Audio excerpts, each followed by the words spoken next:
Estimados y estimadas estudiantes, en esta clase veremos un ejemplo de cómo se calcula un cuenco amortiguador.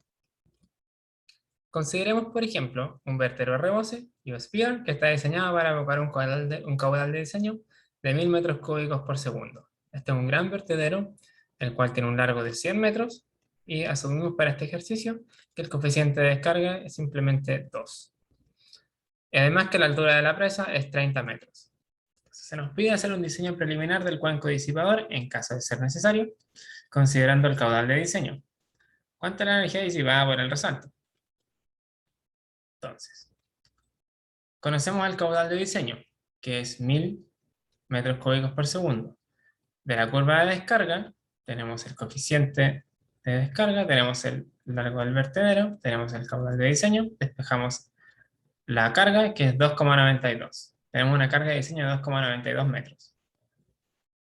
H0 es la carga total, es decir, incluye a la altura de velocidad. Entonces, la velocidad la podemos estimar simplemente con el caudal dividido por el área. Tenemos el caudal, tenemos L, tenemos P y tenemos H.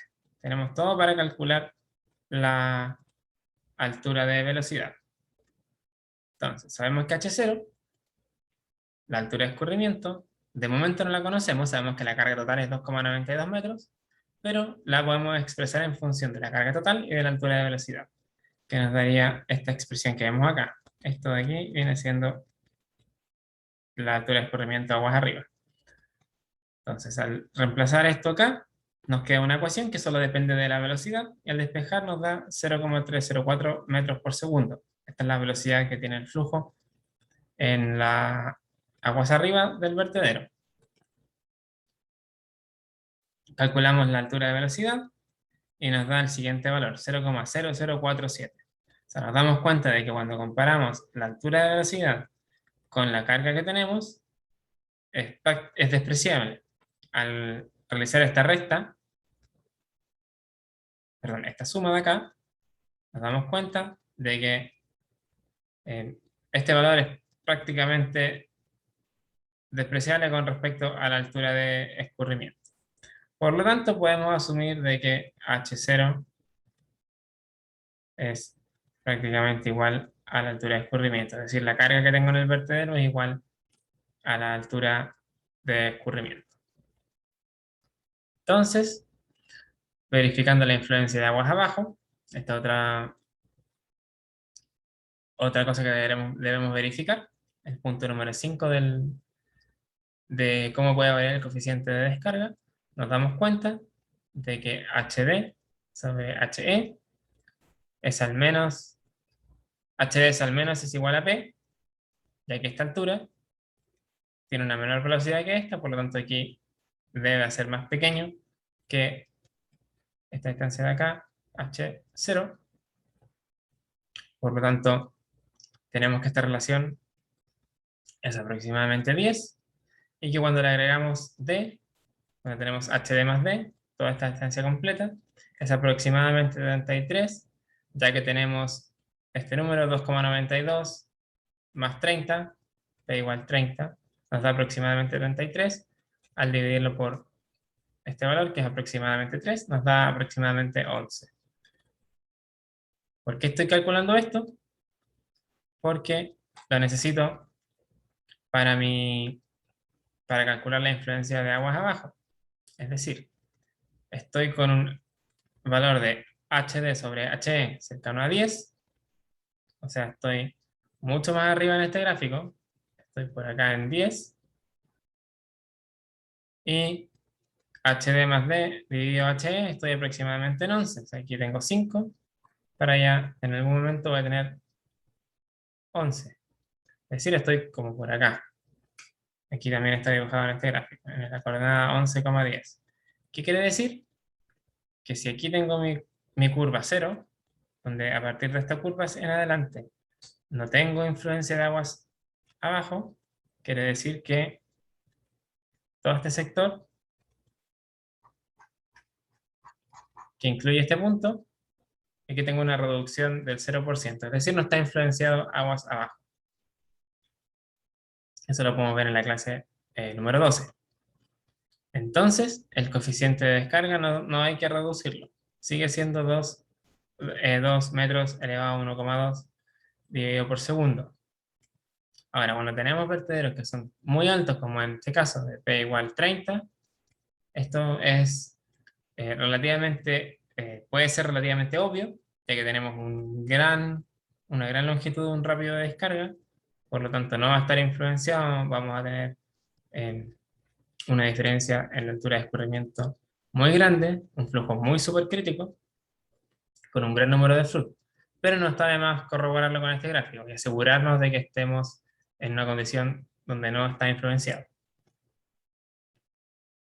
Entonces, lo que necesitamos ahora es conocer las condiciones aguas abajo del vertedero. Tenemos las condiciones aguas arriba, pero no tenemos las condiciones aguas abajo. Entonces, podemos realizar un balance de energía entre el punto A y el punto B.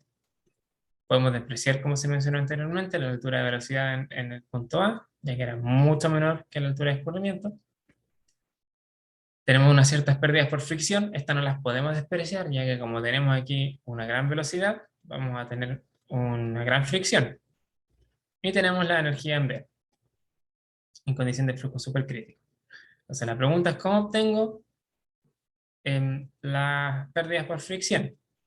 Lo que debiésemos hacer es resolver el eje hidráulico. Yo sé que aquí, como tengo una caída, voy a pasar por altura crítica y debiese resolver punto a punto el eje hidráulico a medida que avanzo en el espacio, con la ecuación que vimos en la clase de repaso. Esto lo vimos en la clase número 8. Voy a conocer las propiedades geométricas del perfil y con ella voy avanzando en el espacio y voy despejando h a medida que me doy un cierto delta x. Sin embargo, podemos realizar una estimación rápida y de manera preliminar. Esto en ningún caso sería la forma de hacerlo para un diseño definitivo. Para un diseño definitivo debemos resolver el eje hidráulico. Podemos asumir que las pérdidas por fricción va a ser un cierto coeficiente por la altura de velocidad. Esto similar a como considerarlo como una pérdida singular, con un K aproximadamente 0,2. Sin embargo, nuevamente se reitera que para un diseño más preciso, debiésemos resolver el eje hidráulico.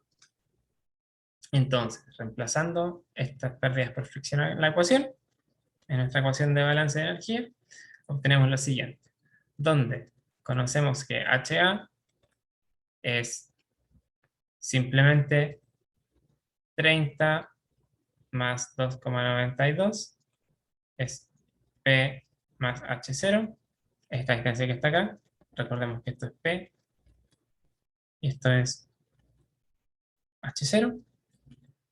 Tenemos, esto lo pasamos hacia el lado de allá y me va a quedar con un factor de 1 más K, por eso vemos 1,2, viene siendo 1 más 0,2. Por la altura de velocidad, aguas abajo, esta ya no la vamos a despreciar porque aquí vamos a tener una gran velocidad. Y tenemos la altura de escurrimiento aguas abajo. Reemplazamos, conocemos el caudal, la aceleración de gravedad, y el área va a ser simplemente la base por la altura, y podemos despejar la altura de aguas abajo, que me da un valor, si resuelvo esta ecuación, tengo tres soluciones. Una que es negativa, que no me sirve. Tengo una que sí me sirve, que es 0,433. Esta es la altura que tengo de escurrimiento aguas abajo. También me da una muy alta, que es 32,91. Que si se fijan es muy similar a la altura que tengo aguas arriba. ¿Qué quiere decir? Esta altura es la altura que tuviese en caso de tener río. Es decir, si no se me produciera altura crítica acá y no hubiese una descarga a alta velocidad, tendría una altura similar a la que tengo aguas arriba. Ahora, considerando nuestra solución, que corresponde a una altura de flujo supercrítico, tenemos que HB va a ser igual a 0,433. Con esto podemos calcular la velocidad, que nos da 23,09 metros por segundo. ¿Por qué calculamos la velocidad? Necesitamos saber si es mayor o menor a los 18 metros por segundo que vimos en la clase anterior, para saber si necesitamos construir un cuenco amortiguador tipo 2 o tipo 3. Entonces, primero calculamos el número de Froude en el punto B. Voy a volver a la diapositiva anterior.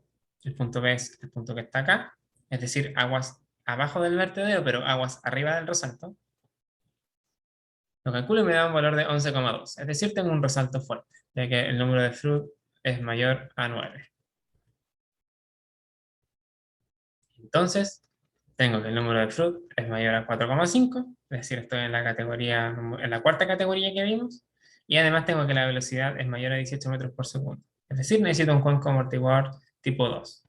No puedo utilizar el cuenco amortiguador tipo 3, que si recuerdan tenía unos dados de hormigón en el centro, ya que debido a la alta velocidad se puede producir cavitación y daños en la estructura. Entonces, la altura conjugada I2 se obtiene simplemente esta relación, donde ya conozco el número de Froude, es 11,2, y con ello obtengo un valor de 15,34. Conozco la altura en aguas arriba del resalto, que es 0,43, lo obtuvimos en el paso anterior, y eso nos da la altura de escurrimiento aguas abajo o la altura conjugada I2.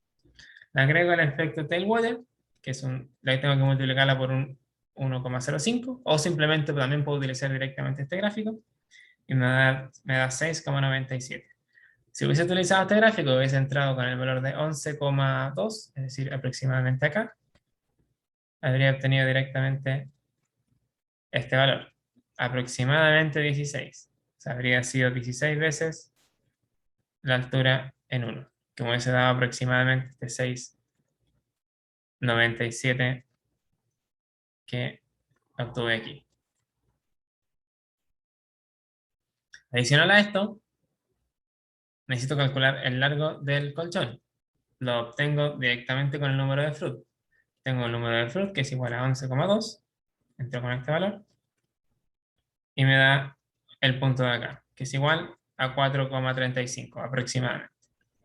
Lo calculo y me da 28,9 metros, es decir, este largo debe ser igual a 28,9 metros. Y con respecto a las dimensiones del colchón, aquí nos damos cuenta de que tengo la distancia W1, S1, y en este caso es igual a la distancia de 1. Es decir, todas estas distancias son iguales a 0,433.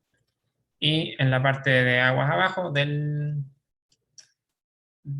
cuenco amortiguador, tengo la distancia H2, que es 0,2 veces D2, W2, S2, que se calculan directamente utilizando esta figura. Y nos dan las distancias que vemos en la diapositiva. Con esto ya tenemos calculado el cuenco amortiguador, pero también se nos pedía en el ejercicio calcular la energía que se disipa. Entonces, la energía disipada, con la ecuación que vimos en la clase anterior, va a ser simplemente esta expresión. Conocemos las alturas, tenemos las dos alturas conjugadas, la de aguas abajo y la de aguas arriba, reemplazamos, y nos da un valor de 20,9 metros. Es decir, estamos disipando 20,9 metros de energía. Entonces, también tenemos las pérdidas por fricción, que las aproximamos como 0,2 veces la altura de velocidad, que nos da unas pérdidas por fricción de 5,433 metros. Entonces, ¿qué quiere decir? Quiere decir que la energía total que yo tenía, que era 32,92, perdí de estos 32,92, si esto lo mido desde este nivel de referencia, perdí 5,43 por fricción, es decir, pasé de aquí hasta acá. Luego perdí con el resalto, que se me forma acá. Aquí está ubicado el cuenco amortiguador. Perdí 20,9. Y además tengo la altura de velocidad, que es 0,16, que está calculada aquí en el siguiente paso. Tengo el caudal, tengo la aceleración de gravedad y tengo el área. Y con ello obtengo el perfil de cómo varía la energía a medida que voy avanzando en el espacio. La energía que tengo hacia aguas abajo la reduje de 32,92 hasta este valor que está acá. Esta es la energía que se va a propagar hacia aguas abajo. Entonces tengo la energía en 1, que es la energía antes del resalto, esta energía que está acá, que es 26,77, simplemente la energía a aguas arriba del vertedero menos las pérdidas por fricción, va a ser 26,77 6,77, y tengo la energía aguas abajo del resalto, que simplemente la suma de la altura de escurrimiento y la altura de velocidad, y me da aquí un valor de 6,756. Es decir, la pérdida de energía que tuve relativa es este valor que vemos acá. La energía en 2 es 6,756 y la energía en 1 es 26,77. Al calcular esto, me da una pérdida de un 74%. Ahora, todo esto lo podríamos haber hecho de manera mucho más fácil, o utilizando el gráfico de la diapositiva 7 de la clase, de la clase 16.1, donde simplemente con el número de Flood, que en nuestro caso era 11,2, entramos acá y nos da que perdemos un 75% de energía, lo cual nos da un valor exactamente igual o prácticamente igual al que obtuvimos de manera manual. Con esto damos por terminada la clase de hoy, y dudas con respecto a este ejercicio lo vamos a ver en nuestra clase sincrónica. Nos vemos en la siguiente clase.